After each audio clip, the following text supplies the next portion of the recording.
तो अभी हम लोग डिस्कस करेंगे हिस्टैरिसीस कर्व के बारे में। हमें मालूम है आर्टिफिशियल मैग्नेट हम लोग कैसा डिज़ाइन करते हैं। आर्टिफिशियल मैग्नेट डिज़ाइन करने के लिए हमें चाहिए होता है एक फेरोमैग्नेटिक मटेरियल, और वो जो फेरोमैग्नेटिक मटेरियल होता है उसको हम लोग रखते हैं एक्सटर्नल मैग्नेटिक फील्ड में, जिसकी वजह से वो मैग्नेटाइज हो जाता है। और वो मैग्नेटाइजेशन की वजह से वो जो फेरोमैग्नेटिक मटेरियल है वो अपना मैग्नेटिक बिहेवियर शो करने लगता है। फॉर एग्जांपल कंसीडर कर लेते हैं, यह है फेरोमैग्नेटिक मटेरियल, इसके ऊपर हमने वाइंडिंग माउंट कर दी और ये वाइंडिंग में से हम लोग करंट का फ्लो देंगे, जिसकी वजह से बनेंगी एक्सटर्नल मैग्नेटिक फील्ड। ये external magnetic field magnetising force offer करेंगी, जिसकी वजह से जो मटेरियल होगा वो अपना मैग्नेटिक बिहेवियर शो करने लगेगा और ये बहुत हद तक के एक मैग्नेटिक मटेरियल के तौर पर बिहेव करेगा। मतलब ये जो फेरोमैग्नेटिक मटेरियल है वो अपना मैग्नेटिक बिहेवियर शो करने लगेगा और ये बहुत हद तक के एक मैग्नेटिक मटेरियल के तौर पर बिहेव करेगा। तो कुछ इस तरीके से हम लोग डिज़ाइन करते हैं आर्टिफिशियल मैग्नेट। फेराइट लेते हैं या फिर कोई भी फेरोमैग्नेटिक मटेरियल लेते हैं, उसको एक्सटर्नल मैग्नेटिक फील्ड में रख देते हैं। एक्सटर्नल मैग्नेटिक फील्ड की वजह से बनता है मैग्नेटाइजिंग फोर्स, और वो मैग्नेटाइजिंग फोर्स के वजह से जो फेरोमैग्नेटिक मटेरियल होता है वो मैग्नेट के तौर पर बिहेव करता है, या फिर वो जो फेरोमैग्नेटिक मटेरियल है वो बहुत हद तक के मैग्नेट बन जाता है। तो अभी हम लोग देखेंगे, जब हम लोग ऐसे फेरोमैग्नेटिक मटेरियल को एक्सटर्नल मैग्नेटिक फील्ड में रखते हैं तो जो मैग्नेटिक डोमेन होता है उसमें किस तरीके का अलाइनमेंट होता है, जिसकी वजह से जो मटेरियल होता है वो मैग्नेट के तौर पर बिहेव करने लगता है। फिर उसके बाद हम लोग डिस्कस करेंगे हिस्टैरिसीस कर्व के बारे में। तो यहाँ पर अगर हम लोग देखें, अलग अलग मटेरियल का जो मैग्नेटिक बिहेवियर होता है वो अलग अलग होता है। जैसे कि मटेरियल को हमने मैग्नेटिक फील्ड में रखा तो अपना मैग्नेटिक बिहेवियर शो करेगा। वैसे अगर कोई दूसरा मटेरियल होता है, पैरामैग्नेटिक मटेरियल होता है, तो पैरामैग्नेटिक मटेरियल का जो मैग्नेटिक बिहेवियर होगा वो अलग अलग होगा। तो अलग अलग मटेरियल के लिए जो मैग्नेटिक बिहेवियर होता है वो अलग अलग होता है। तो वही मैग्नेटिक बिहेवियर को स्टडी करने के लिए हम लोग यूज़ करते हैं हिस्टैरिसीस कर्व, या फिर अगर वो मैग्नेटिक बिहेवियर को अगर समझना हो तो हम लोग हिस्टैरिसीस कर्व की स्टडी करते हैं, जिसके बारे में हम लोग आगे डिस्कस करेंगे।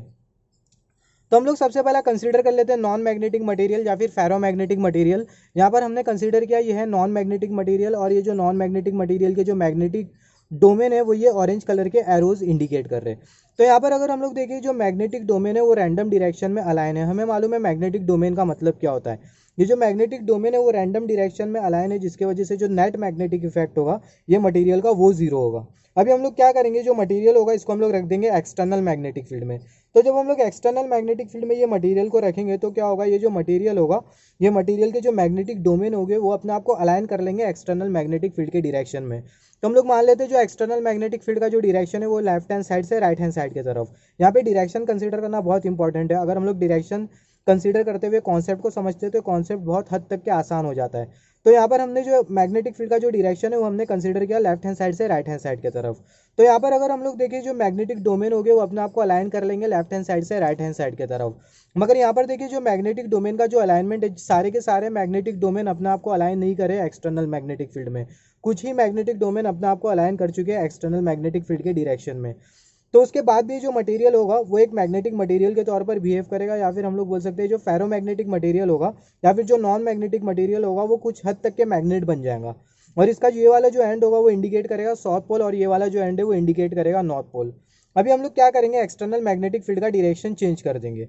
अभी हमने एक्सटर्नल मैग्नेटिक फील्ड का डायरेक्शन चेंज कर दिया। अभी एक्सटर्नल मैग्नेटिक फील्ड का जो डायरेक्शन है वो है राइट हैंड साइड से लेफ्ट हैंड साइड की तरफ। तो जो मैग्नेटिक डोमेन हो गए वो भी अपने आप को अलाइन कर लेंगे राइट हैंड साइड से लेफ्ट हैंड साइड की तरफ, जिसके वजह से ये वाला जो एंड होगा अभी नॉर्थ पोल बन जाएगा और ये वाला जो एंड होगा वो अभी साउथ पोल बन जाएगा।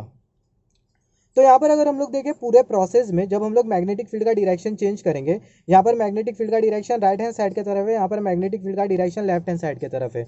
तो जब हम लोग मैग्नेटिक फील्ड का डायरेक्शन, एक्सटर्नल मैग्नेटिक फील्ड का डायरेक्शन चेंज करेंगे राइट हैंड साइड से लेफ्ट हैंड साइड की तरफ, तो पूरे प्रोसेस में मैग्नेटिक फील्ड का एक पर्टिकुलर मैग्नीट्यूड होगा, जहाँ पर ये जो मैग्नेटिक मटेरियल होगा वो नॉन मैग्नेटिक मटेरियल बन जाएगा। या फिर हम लोग बोल सकते हैं जो फेरोमैग्नेटिक मटेरियल होगा वो अपने मैग्नेटिक बिहेवियर को पूरी तरीके से लूज कर देगा।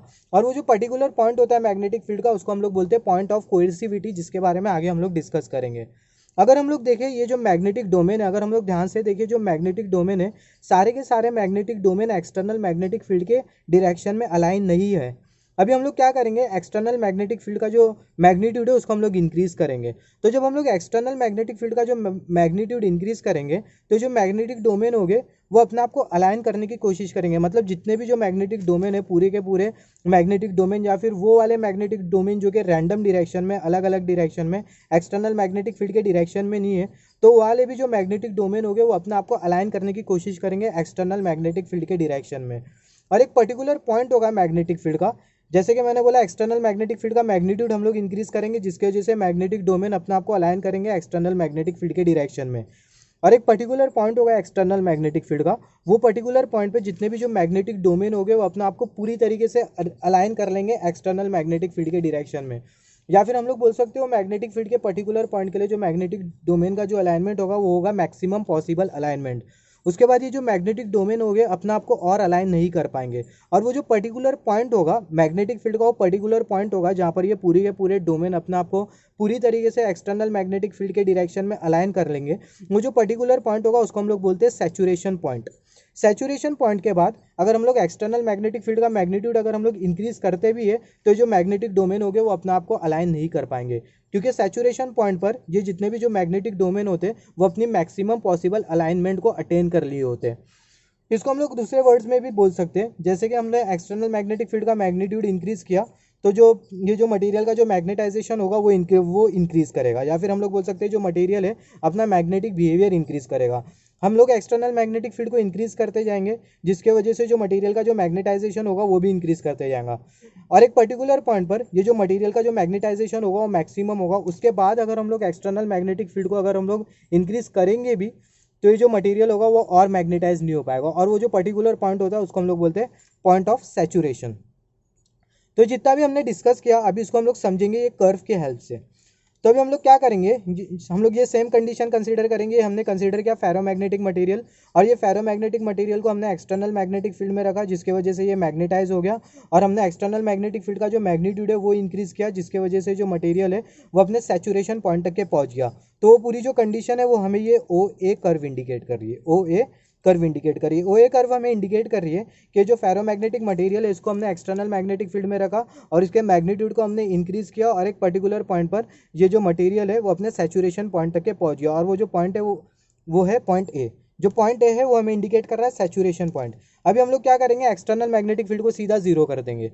तो एक्सटर्नल मैग्नेटिक फील्ड को हमने जीरो कर दिया तो ये बी ए कर्व इंडिकेट कर रही है, बी ए कर्व इंडिकेट कर रही है, हमने एक्सटर्नल मैग्नेटिक फील्ड को जीरो कर दिया।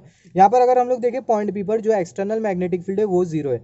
और एक बात यहाँ पर अगर हम लोग देखें ये वाली जो एक्सिस है, ये वाली जो वाई एक्सिस है वो हमें इंडिकेट कर रही है मटेरियल का मैग्नेटिक बिहेवियर। हम लोग मटेरियल की मैग्नेटिक फील्ड कंसीडर करने से अच्छा या फिर मैग्नेटाइजिंग फोर्स कंसीडर करने से अच्छा हम लोग सिंपल रखते हैं कॉन्सेप्ट को।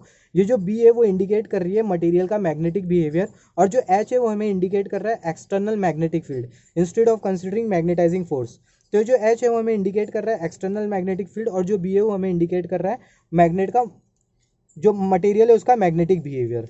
तो हमने सीधा एक्सटर्नल मैग्नेटिक फील्ड को कर दिया जीरो, जो कि हमें ये बी कर्व इंडिकेट करिए। जो बी पॉइंट है वो हमें इंडिकेट कर रहा है एक्सटर्नल मैग्नेटिक फील्ड यहाँ पर जीरो है। यहाँ पर अगर हम लोग देखें एक्सटर्नल मैग्नेटिक फील्ड तो जीरो हो गई, मगर जो मटेरियल है उसमें मैग्नेटिज्म अभी भी बचा है, जो कि हम लोग ये वाली जो लाइन है, ये जो ब्राउन कलर की जो लाइन है, स्ट्रेट ब्राउन कलर की वर्टिकल लाइन हमें इंडिकेट कर रही है कि मटेरियल में मैग्नेटिज्म बचा है, जबकि एक्सटर्नल मैग्नेटिक फील्ड जीरो हो गई है। तो जो मटेरियल में जो मैग्नेटिज्म बचा होता है एक्सटर्नल मैग्नेटिक फील्ड जीरो होने के बाद, ये जो मैग्नेटिज्म होता है उसको हम लोग बोलते हैं रेसिडुअल मैग्नेटिज्म, या फिर हम लोग बोल सकते हैं retentivity. External magnetic field zero करने के बाद मटेरियल का जो मैग्नेटिक बिहेवियर होता है उसको हम लोग बोलते हैं रेसिडुअल मैग्नेटिज्म, या फिर हम लोग बोल सकते हैं रिटेंटिविटी, जो कि हमें ये वाली वर्टिकल ब्राउन कलर की लाइन इंडिकेट कर रही है। अभी हम लोग क्या करेंगे, एक्सटर्नल मैग्नेटिक फील्ड का जो डायरेक्शन होगा उसको हम लोग चेंज कर देंगे। अब ये जो एक्सटर्नल मैग्नेटिक फील्ड का जो डायरेक्शन है हम लोग मान लेते हैं राइट हैंड साइड की तरफ है। तो एक्सटर्नल मैग्नेटिक फील्ड का जो डायरेक्शन है अभी उसको हम लोग एज्यूम कर लेते हैं राइट हैंड साइड से लेफ्ट हैंड साइड की तरफ। एक्सटर्नल मैग्नेटिक फील्ड का डायरेक्शन चेंज कर देंगे हम लोग राइट हैंड साइड से लेफ्ट हैंड साइड की तरफ। तो क्या होगा, जैसे कि मैंने बोला जब हम लोग मैग्नेटिक फील्ड का डायरेक्शन चेंज करेंगे पूरे प्रोसेस में एक पर्टिकुलर पॉइंट होगा या फिर मैग्नेटिक फील्ड का एक पर्टिकुलर मैग्नीट्यूड होगा जहाँ पर ये जो मटेरियल होगा वो डीमैग्नेटाइज हो जाएगा, या फिर हम लोग बोल सकते हैं जो मटेरियल है अपने मैग्नेटिक बिहेवियर को जीरो कर लेगा। तो यहाँ पर अगर हम लोग देखिए जो बीसी कर्व है, बीसी कर्व हमें इंडिकेट कर रही है हमने एक्सटर्नल मैग्नेटिक फील्ड का डायरेक्शन चेंज किया, चेंज करते गए हम लोग एक्सटर्नल मैग्नेटिक फील्ड का डायरेक्शन, और ये जो पॉइंट है, ये जो पॉइंट सी है, पॉइंट सी हमें इंडिकेट कर रहा है कि ये जो मटेरियल है वो डीमैग्नेटाइज हो गया। पॉइंट सी हमें इंडिकेट कर रहा है जब हमने एक्सटर्नल मैग्नेटिक फील्ड का मैग्नीट्यूड चेंज किया तो एक पर्टिकुलर पॉइंट आया मैग्नेटिक फील्ड का, और वो पर्टिकुलर पॉइंट पे जो मटेरियल है वो डीमैग्नेटाइज हो गया। तो जो पर्टिकुलर पॉइंट है ये हमें पॉइंट सी इंडिकेट कर रहा है। तो यहाँ पर अगर हम लोग देखें ये वाली जो लाइन है, ये वाली जो लाइन है वो हमें इंडिकेट कर रही है कि जो मटेरियल का जो मैग्नेटिक बिहेवियर है वो जीरो हो गया। ये मैग्नेटिक फील्ड की यहाँ पर जो मैग्नेटिक फील्ड की जो मैग्नीट्यूड है वो कुछ ऐसी है कि जो मटेरियल का जो वो है मैग्नेटिज्म वो जीरो हो गया। तो ये जो पॉइंट है इसको हम लोग बोलते हैं point of coercivity. External magnetic field का डायरेक्शन चेंज किया और हमें मैग्नेटिक फील्ड की एक ऐसी वैल्यू मिली जहाँ पर ये जो मैग्नेटिक मटेरियल है या फिर ये जो फेरोमैग्नेटिक मटेरियल है अपना मैग्नेटिक बिहेवियर पूरी तरीके से जीरो कर लिया। और वो जो पॉइंट है उसको हम लोग बोलते हैं पॉइंट ऑफ कोएर्सिविटी, जो कि हमें ये वाली लाइन इंडिकेट कर रही है। हॉरिजॉन्टल की ये ऑरेंज कलर लाइन इंडिकेट कर रही है, हॉरिजॉन्टल ऑरेंज लाइन जो कि हमें इंडिकेट कर रही है पॉइंट ऑफ कोएर्सिविटी। तो अभी हम लोग क्या करेंगे, एक्सटर्नल मैग्नेटिक फील्ड का मैग्नीट्यूड इंक्रीज करेंगे।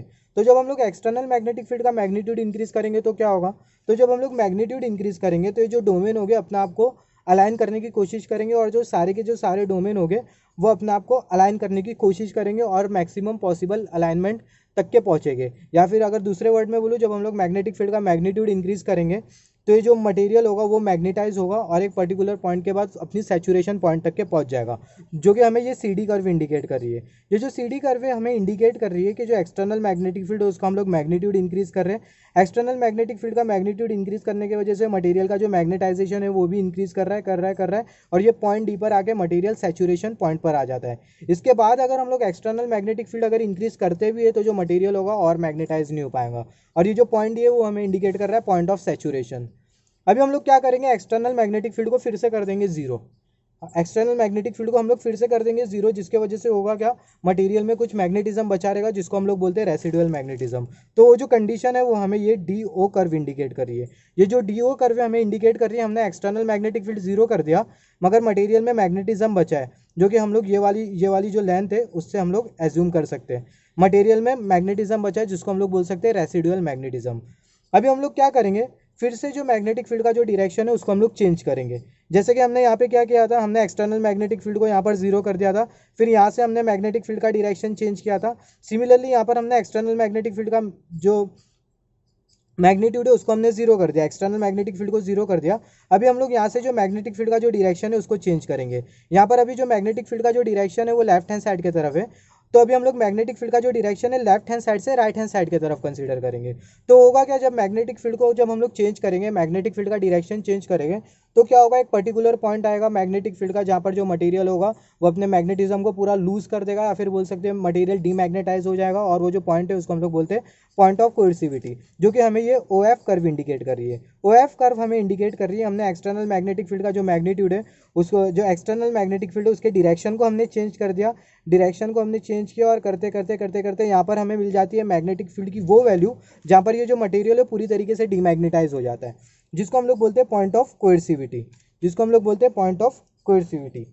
अभी हम लोग क्या करेंगे, जो मैग्नेटिक फील्ड का जो मैग्नीट्यूड है, एक्सटर्नल मैग्नेटिक फील्ड का मैग्नीट्यूड उसको हम लोग इंक्रीज करेंगे। तो मैग्नेटिक फील्ड का मैग्नीट्यूड इंक्रीज करेंगे तो क्या होगा, जो मटेरियल होगा वो और मैग्नेटाइज होना शुरू हो जाएगा। तो अभी हम लोग क्या करेंगे, यहाँ से जो मटेरियल है, यहाँ से जो मैग्नेटिक फील्ड की जो मैग्नीट्यूड है, एक्सटर्नल मैग्नेटिक फील्ड का जो मैग्नीट्यूड है उसको हम लोग इंक्रीज करना चालू करेंगे।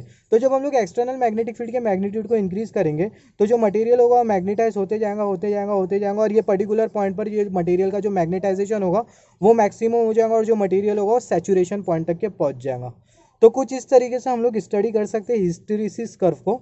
और यहाँ पर अगर हम लोग देखें हिस्टेरिसिस कर्व में एक बात, अगर रिटेंटिविटी अगर ज़्यादा होती है तो जो कोएर्सिविटी है वो कम होगी, और अगर कोएर्सिविटी अगर ज़्यादा होती है तो जो रिटेंटिविटी होगी वो कम होगी। अगर कोएर्सिविटी कम होती है तो जो रिटेंटिविटी होती है वो ज़्यादा होती है, और रिटेंटिविटी अगर ज़्यादा होती है तो जो कर्व की जो विड्थ होती है वो कम से कम होती है, मतलब ये जो कर्व होती है वो पतली होती है। और अगर कोएर्सिविटी अगर ज़्यादा होती है और रिटेंटिविटी कम होती है तो जो कर्व होती है वो मोटी होती है। तो यहाँ पर अगर हम लोग देखें, अगर कोई भी मटेरियल का हिस्टेरिसिस कर्व में अगर कोएर्सिविटी कम है और रिटेंटिविटी ज़्यादा है तो जो मटेरियल है वो इजीली मैग्नेटाइज या फिर डीमैग्नेटाइज हो सकता है। तो ट्रांसफार्मर जब हम लोग डिज़ाइन करते हैं, तो जो ट्रांसफार्मर की जो कोर होती है वो कोर के लिए जो हम लोग जो मटेरियल यूज़ करते हैं, ये जो कोर होती है ट्रांसफार्मर की, ये कोर के लिए जो हम लोग जो मटेरियल यूज़ करते हैं वो होता है सॉफ्ट फेरोमैग्नेट या फिर हम लोग बोल सकते हैं सॉफ्ट आयरन। तो ये सॉफ्ट आयरन की वजह से होता है क्या, या फिर हम लोग बोल सकते हैं सॉफ्ट फेराइट। तो जो सॉफ्ट फेराइट की जो रिटेंटिविटी होती है वो ज़्यादा होती है।